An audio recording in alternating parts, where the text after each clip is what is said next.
Името на гръцкия град Коринт е оставило толкова дълбока диря в историята и митологията, че всеки съвременен човек има чувството, че го познава отдавна.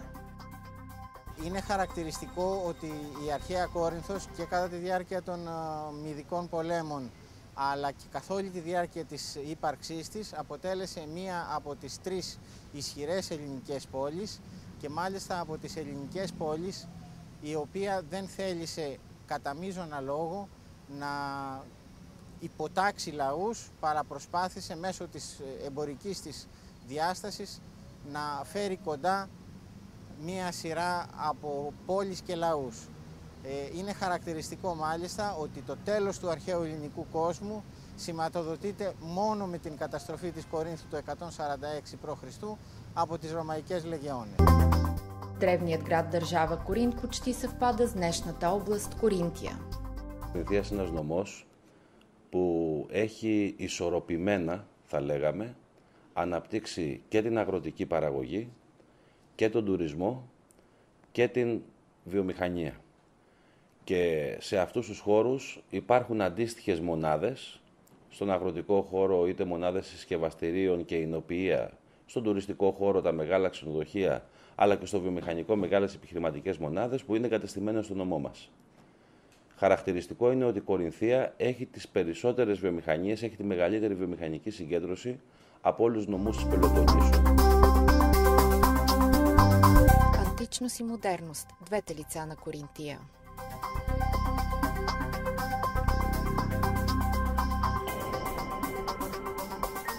Το μεγαλύτερο επίτευγμα της αρχαίας Κορίνθου, πέραν των όσων σας έχω πει, ήταν ότι είχε καταφέρει, ιδιαίτερα στην εποχή του Περιάνδρου, να αποκτήσει ένα άγραφο μεν, αλλά ουσιαστικό δε δίκαιο, το οποίο για πρώτη φορά στην αρχαία εποχή απαγόρευε την πώληση Κορίνθιων ελεύθερων πολιτών ως δούλοι, είτε με αφορμή χρέη, είτε με οποιαδήποτε άλλη αφορμή, πρακτική που εφαρμόστηκε στην Αθήνα περίπου 1 αιώνα μεταγενέστερα.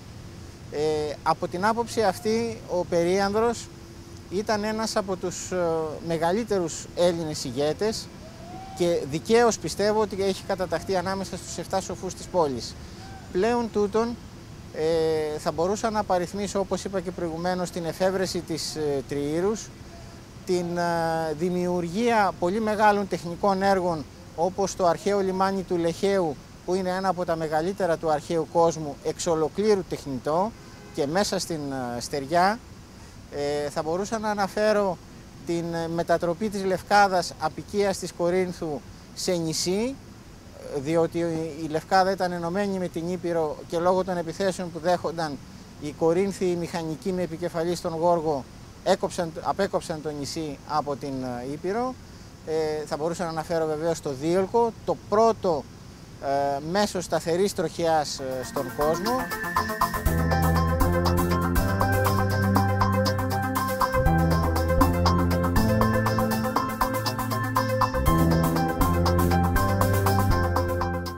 В непосредствена близост до древния Коринт се намира най-голямото казино в Европа – Лутраки. Εμείς απαριθμούμε 1 εκατομμύριο μέλη, εγγεγραμμένα μέλη. Πρέπει να είναι ένα πραγματικά νούμερο πολύ μεγάλο και πρωτόγνωρο για τα δεδομένα και τα ελληνικά αλλά και τα ευρωπαϊκά. Το προηγούμενο έτος που μας πέρασε, 200.000 individual άνθρωποι, μεμονωμένοι άνθρωποι, πραγματοποίησαν 1.200.000 επισκέψεις. Οι άνθρωποι αυτοί απαρτίζουν κυρίως ανώτεροι και ανώτατη οικονομικής τάξης. Παρόλα αυτά αποτελούν προορισμό και για ανθρώπους της μεσαίας και κατώτερης τάξης, μπορεί να πω και τα οι οποίοι το βλέπουν σαν ένα προορισμό διασκέδασης αναψυχής, ολοκληρωμένης, και σαν ένα μέσο απόδρασης που μπορούν να περάσουν μία μέρα ή ακόμα και ένα διήμερο κοντά στη θάλασσα. Κυριολεκτική πλειοψηφία, το 67 με 70% έρχεται από την ευρύτερη περιοχή του λεκανοπεδίου της Αττικής, δηλαδή από την περιοχή της Αθήνας, την πρωτεύουσα την οποία αποκαλούμε. Τουρίστες, έτσι όπως αποκαλούμε εμείς, δηλαδή αλλοδαπούς, οι αλλοδαποί αποτελούν το 10% όσον αφορά το θέμα της επισκεψιμότητας. Παρόλα αυτά, έχουμε δραστηριοποιηθεί τελευταία στο international marketing πάρα πολύ στοχευμένα, πάρα πολύ στρατηγικά και έχουμε φέρει στην επιχείρησή μας και έχουμε κάνει loyal πελάτες, εκλεπτισμένους πελάτες από το εξωτερικό και συγκεκριμένα η πλειοψηφία αυτών των πελατών έρχεται από τις γειτονικές χώρες της Μέσης Ανατολής, του Ισραήλ, Λίβανος, Κύπρος, Τουρκία και από τη γειτονική Ιταλία. Η οικονομική κρίση μαστίζει όλους τους κλάδους της ελληνικής οικονομίας, άλλωστε και της παγκόσμιας. Παρ' όλα αυτά πιστεύω ότι βρισκόμαστε στην πιο ευίωνη θέση από τις άλλες επιχειρήσεις της ελληνικής οικονομίας, διότι παρέχουμε ολοκληρωμένα πακέτα διασκέδασης, αναψυχής, φιλοξενίας και εστίασης. Και ο Έλληνας, να το θέσω έτσι, το τελευταίο πράγμα το οποίο θα περικόψει είναι ο τομέας της διασκέδασης.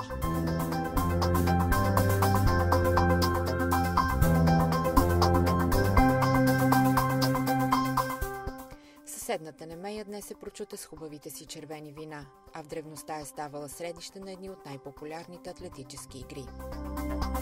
Nemea really had only one importance, one significance, and that was athletics, the games that took place here, which were a part of the cycle with the Olympic Games, the games at Delphi, and the games at Isthmia near Corinth.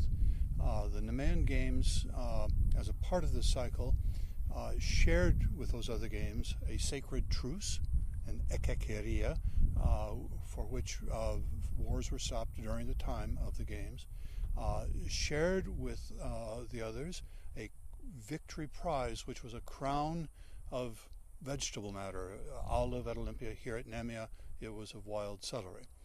And the best athletes of antiquity were those who won at least one time at Nemea, at Delphi, at Isthmia, and at Olympia. They became the circuit winners, the Grand Slam winners in antiquity.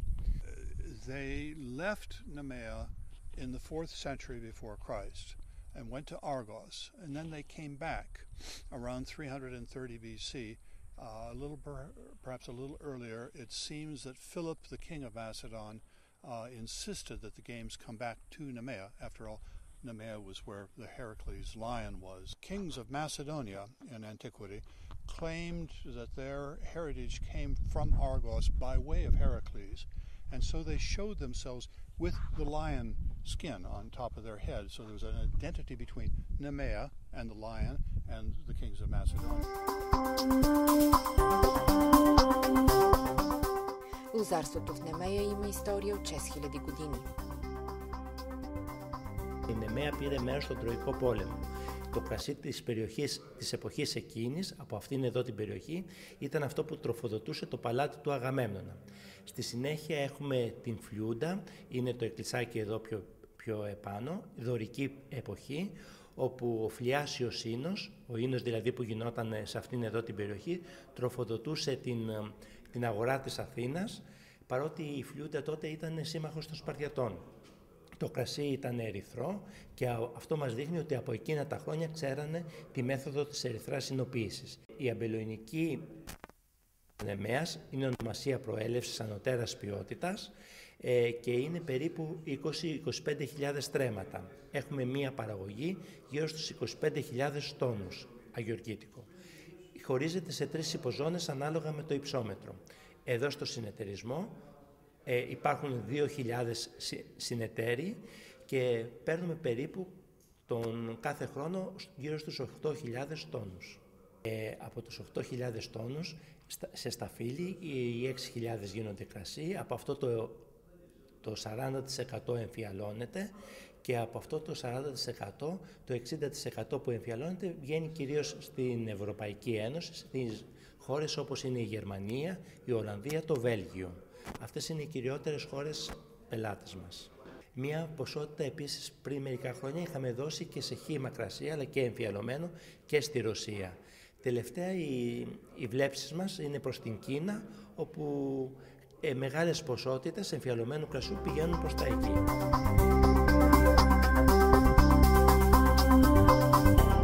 Във винения комбинат Немея не се страхуват от икономическата криза, защото са намерили вярната формула на успеха.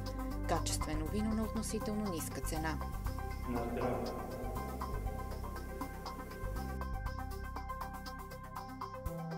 Черната стафида е още едно производство, в което Коринтия държи световно първенство. Πέραν την κορυφιακή σταφίδα την αγοράζονταν από τα εργοστάσια τα ιδιωτικά 40 και 50 λεπτά το κιλό.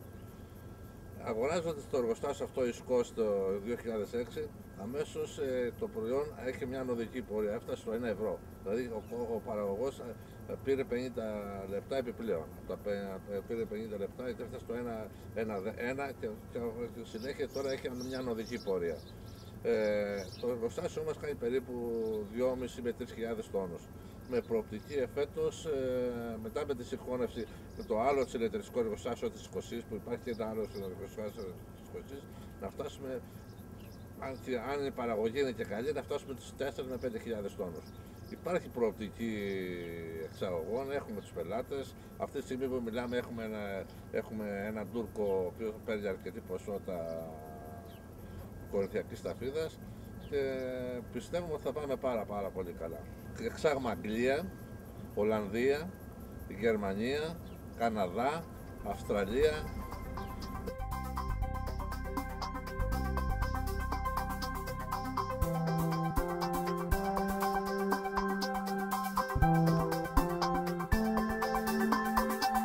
Между Лутраки и Ксилокастро се намира древният град Сикиона, още едно славно място на територията на Коринтия.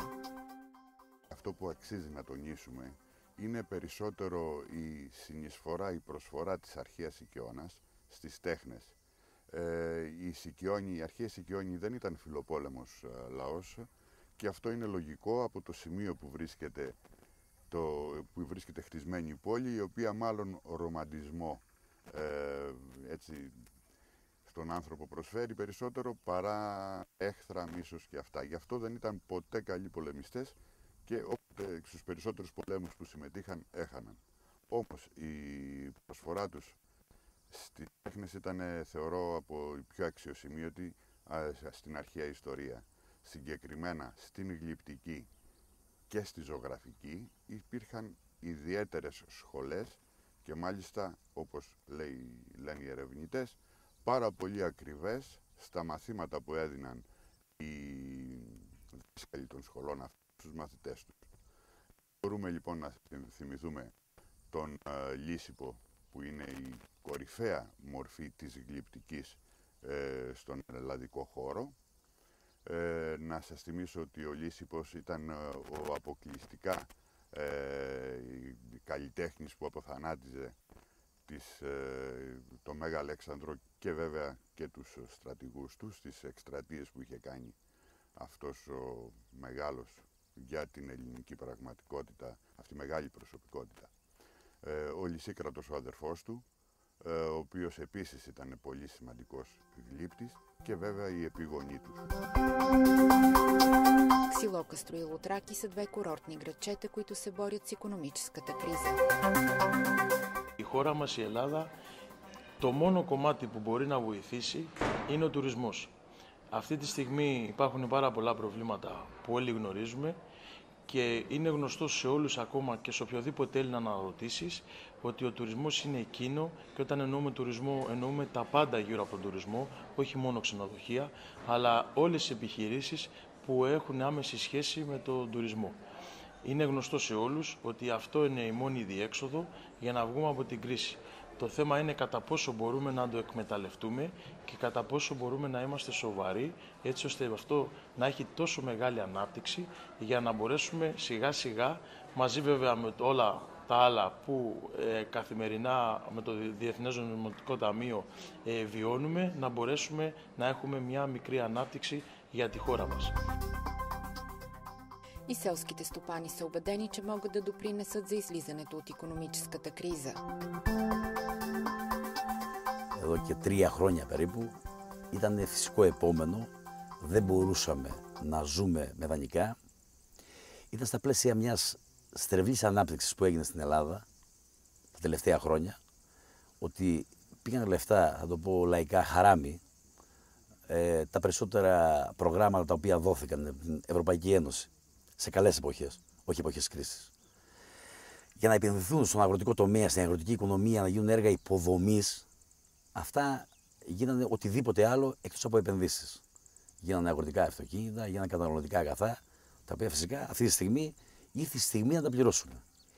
Πιστεύω ότι οι αγρότες της περιοχής μας συνάμα με ορισμένα καιρικά φαινόμενα, γιατί υπάρχει και αλλαγή κλίματος, είναι αυτή τη στιγμή βιώνουν τις χειρότερες καταστάσεις που είχαν φανταστεί ποτέ στη ζωή τους. Είναι πραγματικά πρωτόγνωρες καταστάσεις, γιατί επειδή είναι πρωτόγνωρες δεν είναι και διαχειρίσιμες.